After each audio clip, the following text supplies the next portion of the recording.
করছি। এই যে বিড়লা মন্দিরের সামনেই বাসটা দাঁড় করিয়ে দিয়েছে, তারপরে এখানে এসেছি। আর এগুলো আমাদের অনেক চেনা, আমরা অনেকবারই এসেছি, কিন্তু প্রায় বিয়ে হয়ে যাওয়ার পরে অনেক দিনই আসা হয়নি। কেননা আমরা আগে বালিগঞ্জে থাকতাম, তখনই বারবার আসতাম। আর এখন তো ক্যানিং বিয়ে হয়েছে, সেই জন্য আসা হয়নি। আর যেহেতু দিদিরা যখন আমাদের বাড়িতে বেড়াতে এলো, দিদিরাও বললো যে অনেক দিন কোথাও ঘুরতে যাওয়া হয় না, চলো ঘুরে আসি। তখন বললাম যে চলো পার্কে আর বিড়লা মন্দিরটাও ঘুরে নিই। তাই পার্কের ব্লগটা আগের ব্লগে তোমাদের দেখিয়েছি। আর এখন বিড়লা মন্দির ঘুরতে যাচ্ছে। আর বিড়লা মন্দিরের ভিতরে ফোন নিয়ে ঢুকতে দেয় ঠিক কথা, কিন্তু ভিডিও করতে বা ফোন চালাতে দেয় না, ছবি তুলতেও দেয় না।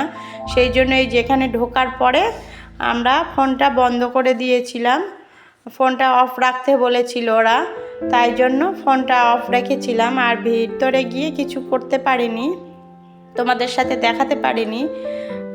ভিতরে বলতে আমরা ওই যে যখন মন্দির প্রদক্ষিণ করা হয়, তখন মন্দিরের পিছনে গিয়ে আমি একটু সবাই প্রদক্ষিণ যখন করছিলাম, তখন তোমাদের সাথে একটু দেখিয়েছিলাম। এই যে আমার ছোট মেয়ে মন্দিরটা প্রদক্ষিণ করার সময় ছোট মেয়ে ঘুরছিল সামনে সামনে, তাই দেখিয়েছি। আর এইটা আমার জামাইবাবু আর দিদি, এই যে দিদির মেয়ে, আমার মেয়ে, সবাই রয়েছে এখানে। আর ওরা বলছিল যে এখানে কোথাও সিসিটিভি ক্যামেরা রয়েছে, তুমি ফোনটা বন্ধ করে দাও।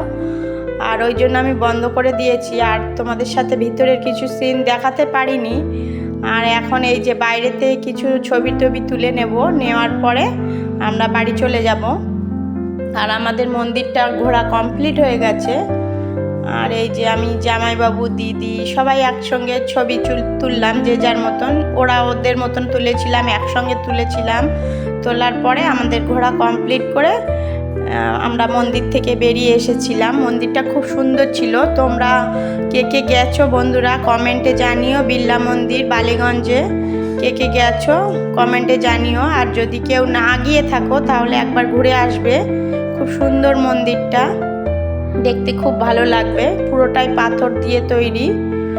আমরা এর আগে অনেকবারই গেছিলাম, আবারও ঘুরে এলাম। আর এই যে এখন বাইরে চলে এসেছি, এখানে সবাই যে যার মতন ছবি তুলছিল, আমরাও কিছু ছবি তুলেছিলাম। এটা মন্দিরের বাইরে রাস্তাটা। আর ওই যে আমার দিদির মেয়ে, জামাইবাবু, ওরাও কিছু ছবি তুলছিল। আমি একটু পরে এসেছি, ওরা আগে বেরিয়ে এসে এখানে ছবি তুলে নিয়েছে। আর এই যে ছবি তো